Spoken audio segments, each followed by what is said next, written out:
Si alguien entre nosotros, hermanos, se dice cristiano y no tiene de verdad hambre por la palabra, es buen momento de que implore de rodillas que Dios le conceda hambre. Porque es inaudito que alguien se llame oveja de Dios y no tenga hambre de la palabra. El libro del pacto no es solo relato confiable, sino que es regla perfecta. Regla perfecta. Somos el pueblo del libro, pero este libro es de uso continuo, de uso constante, no es un accesorio eventual.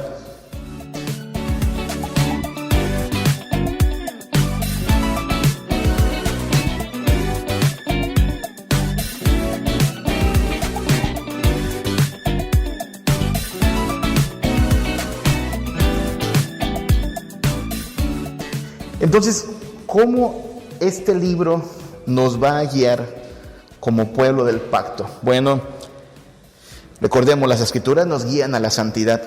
Ese es el enfoque normativo. Santos seréis, porque yo soy santo. Y entonces, así es como este libro va a operar, dándonos una norma de santidad. ¿Qué es santidad? Bueno, en términos bíblicos, según la Biblia, si bien santidad es ser apartado, la otra connotación de santidad es practicar justicia, ¿verdad? Según la Biblia, vivir en santidad es practicar la justicia. No es algo que sentimos o experimentamos, no es, ay, me siento santo, sino es lo que hacemos. Tu estilo de vida o es santo o es impío. El estilo de vida de los creyentes es la santidad. Santidad y justicia va de la mano. Por ejemplo, Efesios 4:24, que nos llama a vestirnos del nuevo hombre, creado según Dios en la justicia y santidad de la verdad. Van de la mano, justicia y santidad. También Romanos 6:18 dice que liberados del pecado, vinimos a ser siervos de la justicia. Obedecemos a la justicia. Pero allí mismo, en el versículo 22, Romanos 6 dice que ahora que hemos sido liberados del pecado, tenemos por vuestro fruto la santificación. Podríamos decirle a Pablo, a ver, Pablito, por favor, decídete. Porque primero dices que debemos servir a la justicia y luego nos sales unos versiculitos después con que debemos de dar como fruto la santificación. ¿Qué hago primero o qué hago después? ¿Qué diría Pablo? Es lo mismo. Ser siervo de la justicia es dar fruto de santidad. El cumplimiento de la ley evidencia que tú estás viviendo de una forma santa. Pedro, el apóstol, mejor les hubiera sido, dice 2 de Pedro 2:21, mejor les hubiera sido no haber conocido el camino de justicia que después de haberlo conocido, volverse atrás del santo mandamiento que les fue dado. Si alcanzamos a ubicar sinónimos, ¿verdad? El camino de justicia es el santo mandamiento. El santo mandamiento es el camino de justicia. Justicia y santidad van de la mano, como conceptos, como realidad. Apocalipsis 21:11, hablando de que Cristo está cerca, dice, el que es justo, practique la justicia todavía. Y el que es santo, santifíquese todavía. Como si fueran ese paralelismo que hemos aprendido a identificar, ¿no? El que es justo, practique la justicia, el que es santo, santifíquese todavía. Santidad y justicia van de la mano y el elemento fundamental aquí es la ley. Para el pueblo de Dios, el camino de justicia está revelado en la ley.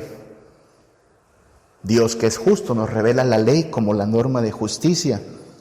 Y cumplir la ley de Dios no es algo del pasado, ya dijimos eso. Es algo que no quedó obsoleto, sino el llamado del cristiano, vivir en justicia. ¿Cómo quiere Dios que vivamos según? Bajo la gracia. ¿Se acuerdan? Tito dice, la gracia de Dios se ha revelado, pero ¿para que vivamos de qué manera? Sobria, justa y piadosamente. Cumplir la ley de Dios. Entonces, santidad y justicia son elementos básicos de nuestro llamado. Números 15:40 lo dice así, para que os acordéis y hagáis todos mis mandamientos y seáis santos a vuestro Dios. Deuteronomio 4:8, ¿qué nación hay grande que tenga estatutos y juicios justos, como es toda esta ley que yo pongo hoy delante de vosotros? Si vamos a hablar de la palabra de Dios como enfoque, desde el enfoque normativo, hemos de entender que lo que busca Dios de su pueblo es que su pueblo sea santo. La ley de Dios, esta ley perfecta de Dios, no es en todo caso para nuestro mal, sino para nuestro bien, para guiarnos hacia todo lo que es santo. Es perfecta, que convierte el alma, dice el Salmo 19, del 7 al 8. Es fiel, que hace sabio al sencillo. Los mandamientos de Jehová son rectos, que alegran el corazón. El precepto de Jehová es puro, que alumbra los ojos. Dios está en el proceso de hacer, por cierto, que su iglesia sea santa. Para eso la escogió, ¿verdad? Para presentársela como una iglesia santa y sin mancha. Y en este proceso de santificación, las Escrituras son la norma. ¿En qué sentido? Bueno, para empezar, funcionan como un freno. Hay un uso de la ley que llamamos el uso restrictivo, ¿verdad? No hagas esto, no hagas esto. Son un freno.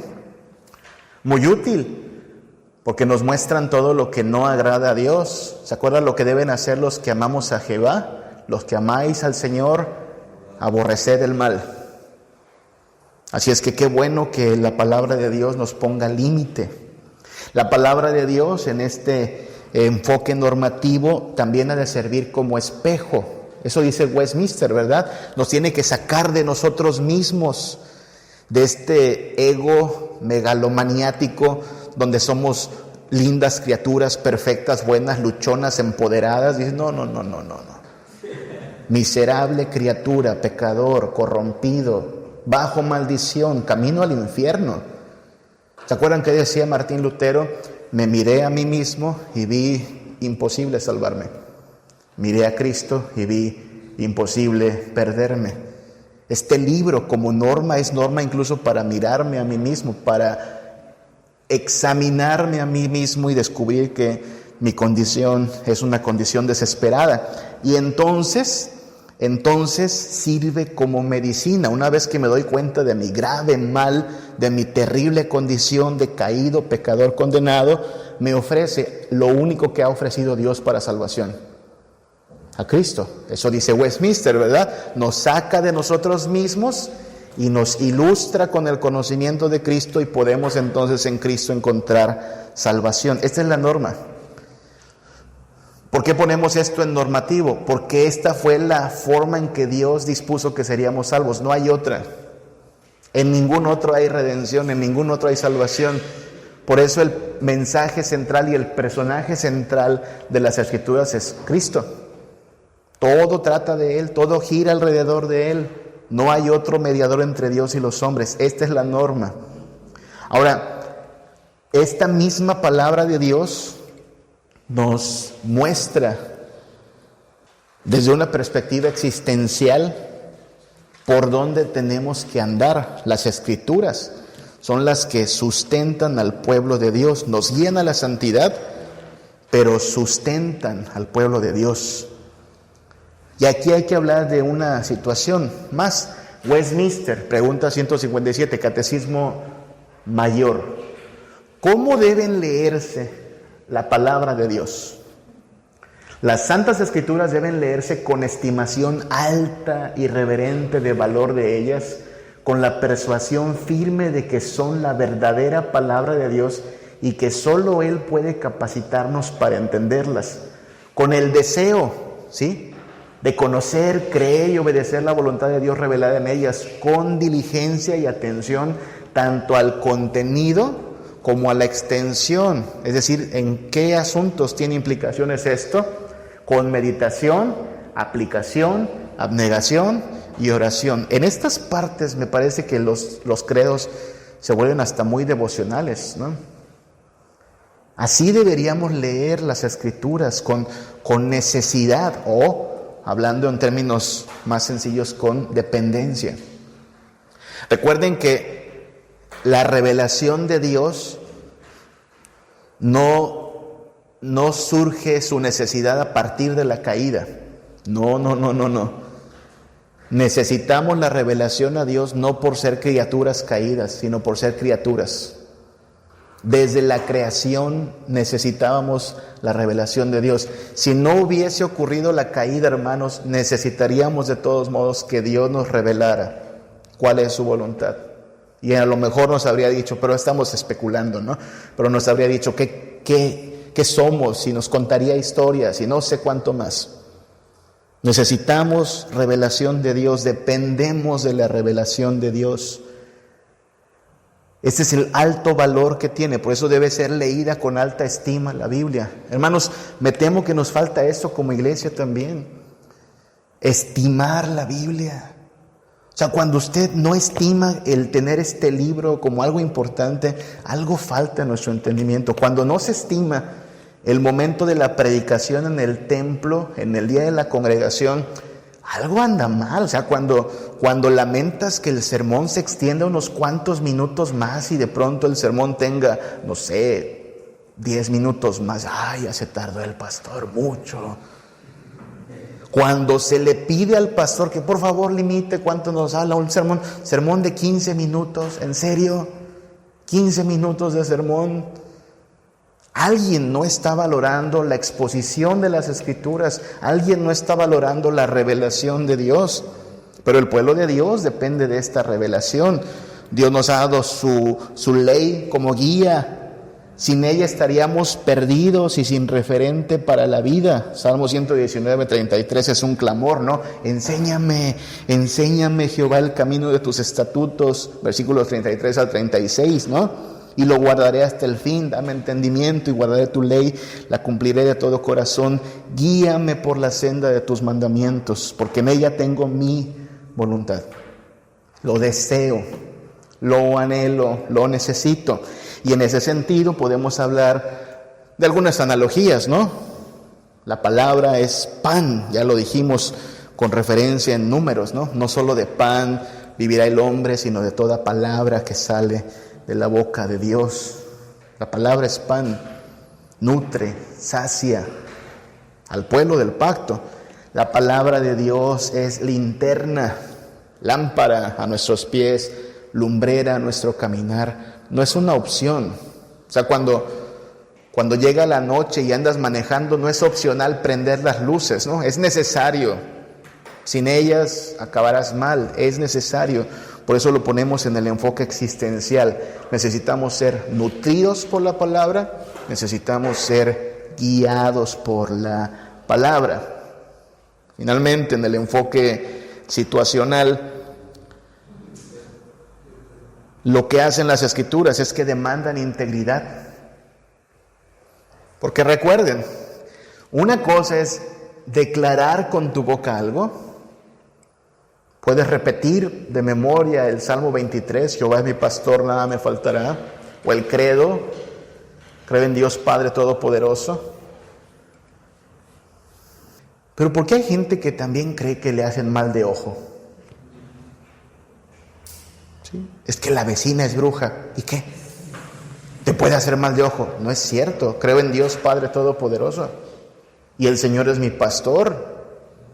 ¿Te das cuenta? O sea, una cosa es decirlo con tus labios, repetirlo. Otra cosa es que de verdad en nuestra vida haya integridad entre lo que decimos creer y lo que verdaderamente gobierna nuestro estilo de vida. Y eso es lo que importa, la integridad. Antes, Westminster 160, Catecismo Menor. ¿Qué se requiere de aquellos que oyen? ¿Sí? Ya fuimos oidores.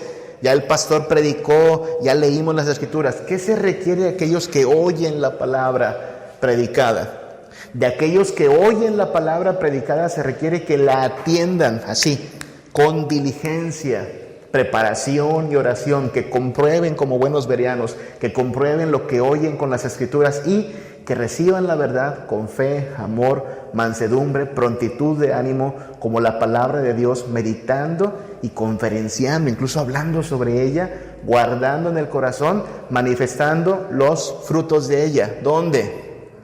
En la vida. Ahí veremos si hay integridad. Ahí veremos si este libro de verdad es norma de fe y conducta o solo libro de referencia de vez en cuando, ¿no? Y lo que Dios espera entonces de su pueblo es integridad. La pregunta aquí es, ¿qué alcanza a ver Dios de su pueblo? Porque para caminar en santidad es necesario vivir en integridad delante de Dios. No solo ser el pueblo que dice Señor, Señor, sino ser el pueblo que hace la voluntad del Padre. Mateo 7:21, ¿no? No todo el que me dice Señor, Señor entrará en el reino de los cielos, sino el que hace la voluntad de mi Padre. Y aquí es donde entonces, ante toda situación adversa, difícil, complicada, la palabra de Dios funciona como un ancla, ¿no? Nos mantendremos firmes en estas convicciones. Nada nos va a mover de estos fundamentos. Pase lo que pase, nuestra fe estará anclada en estas verdades. Y cuando algo se oponga, cuando algo trate de contradecir a la palabra de Dios, llevaremos todo pensamiento cautivo a la palabra de Dios. Vamos a demoler esos pensamientos, vamos a derribar esas fortalezas, tomaremos la espada del Espíritu, que por cierto es la palabra de Dios, y vamos a derribar todo engaño y toda falsedad. La tentación es un momento en el cual tenemos que aferrarnos a la palabra. Recuerden que la tentación es obra y producto del engañador. Pero aquel que está nutrido de la palabra puede desenmascarar esa mentira con la verdad y huir del pecado. Cerremos con una última reflexión. La Biblia, el pacto, tiene un profundo énfasis en la familia. Las Escrituras, el libro del testimonio no solo debe ser leído a la congregación, predicado continuamente, sino que Dios encarga a los padres que instruyan a sus hijos en las enseñanzas del pacto. ¿Se acuerdan de Deuteronomio 6? Estas palabras que te mando, las repetirás a tus hijos. Bueno, vamos a ver acá. Conocimiento. Dios demanda y nos hace el gran honor a los padres de participar en el proceso de llevar a nuestros hijos al conocimiento de Él. Y para eso hay que explicarle a nuestros hijos qué dice la ley de Dios. Para andar en santidad es necesario conocer la ley de Dios. El problema no es que nuestros hijos memoricen los 10 mandamientos, el problema es que no entiendan cómo se relacionan con la vida de piedad. Pero tenemos que empezar por conocerlo.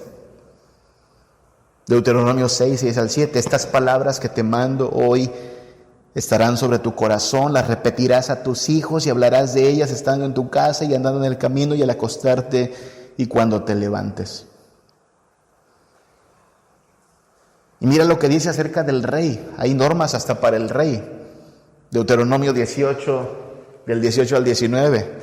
Cuando se siente sobre el trono de su reino, entonces escribirá para sí en un libro una copia de esta ley. Como niño chiquito tenían al rey, ¿viste? Del original que está al cuidado de los sacerdotes levitas, lo tendrá consigo y leerá en él todos los días de su vida, para que aprenda a temer a Jehová su Dios, para guardar todas las palabras de esta ley y los estatutos para ponerlos por obra.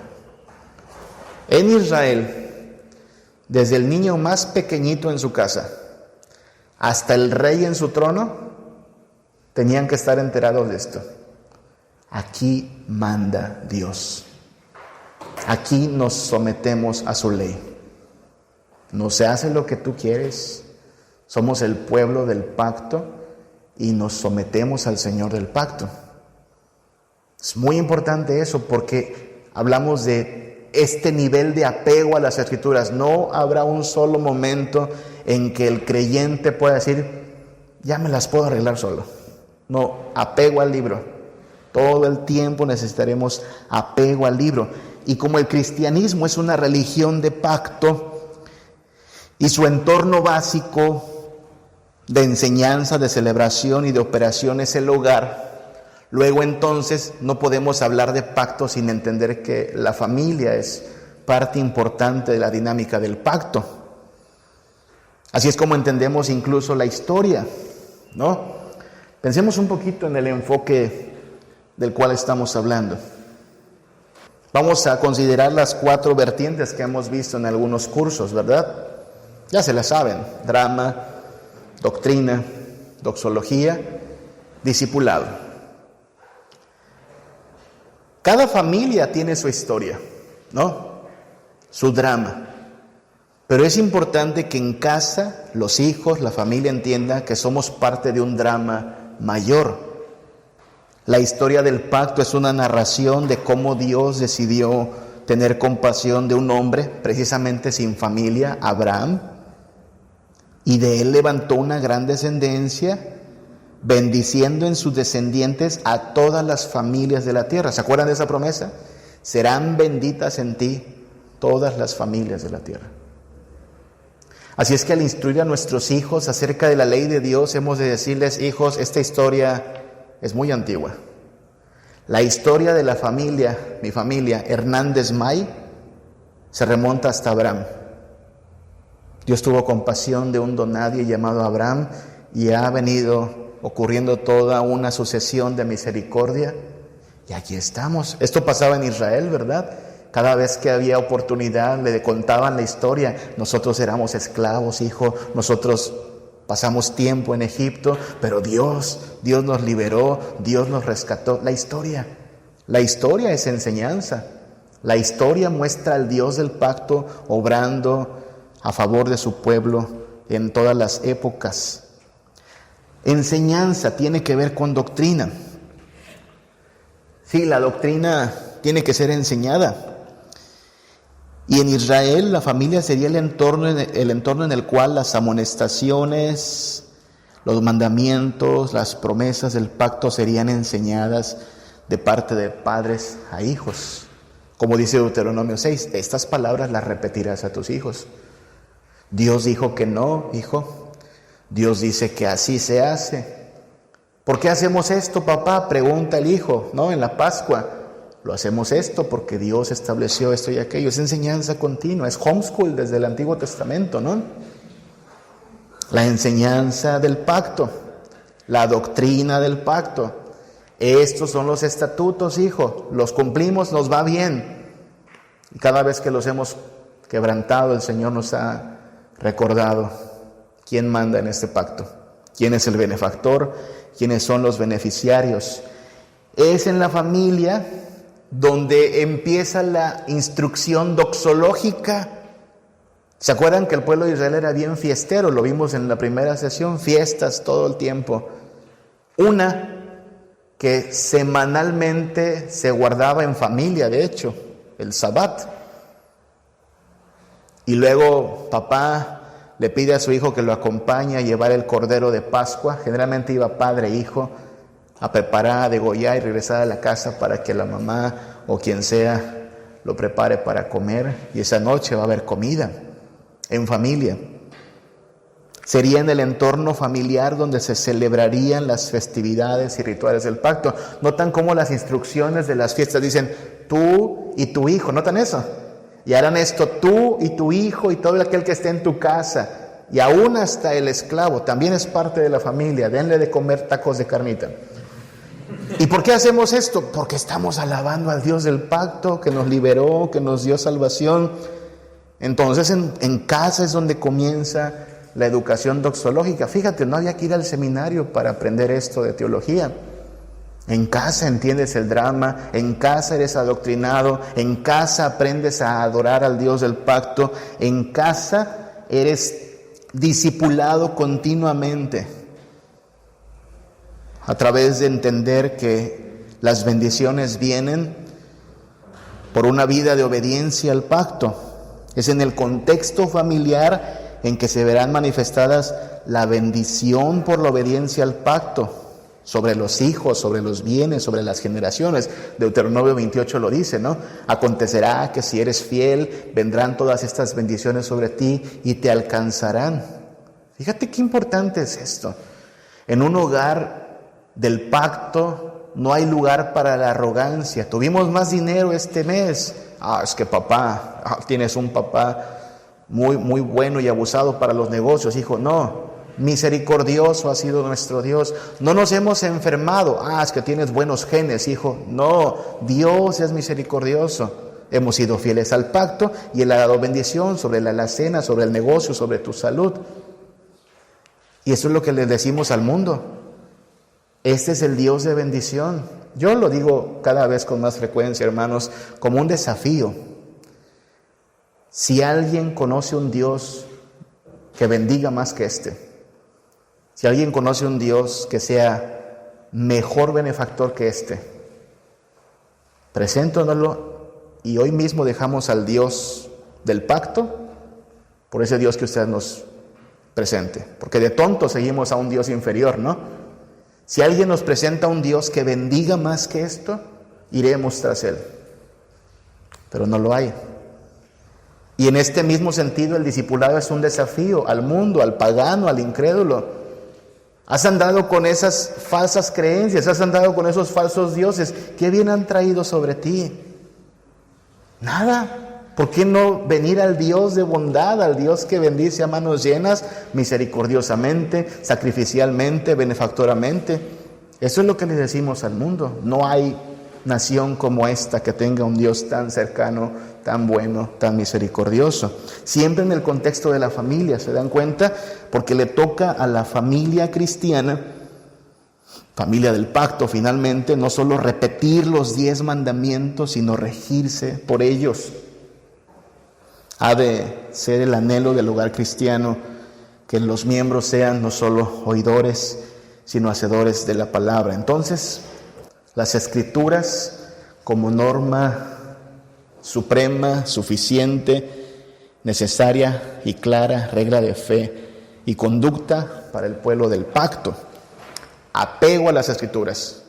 Conocimiento está bien, pero más que conocimiento, apego a las Escrituras es lo que distingue a una iglesia pactual. Vamos a orar.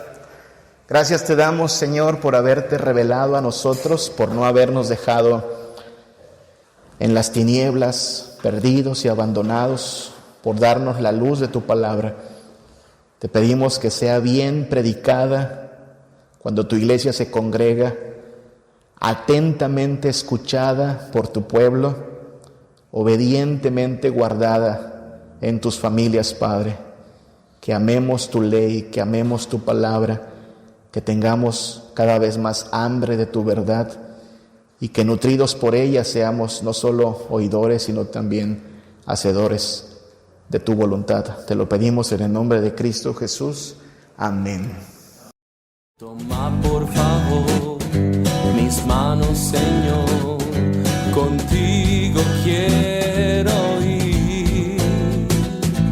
Tu sangre allí pagaste por mí, te quiero hoy servir. Mi anhelo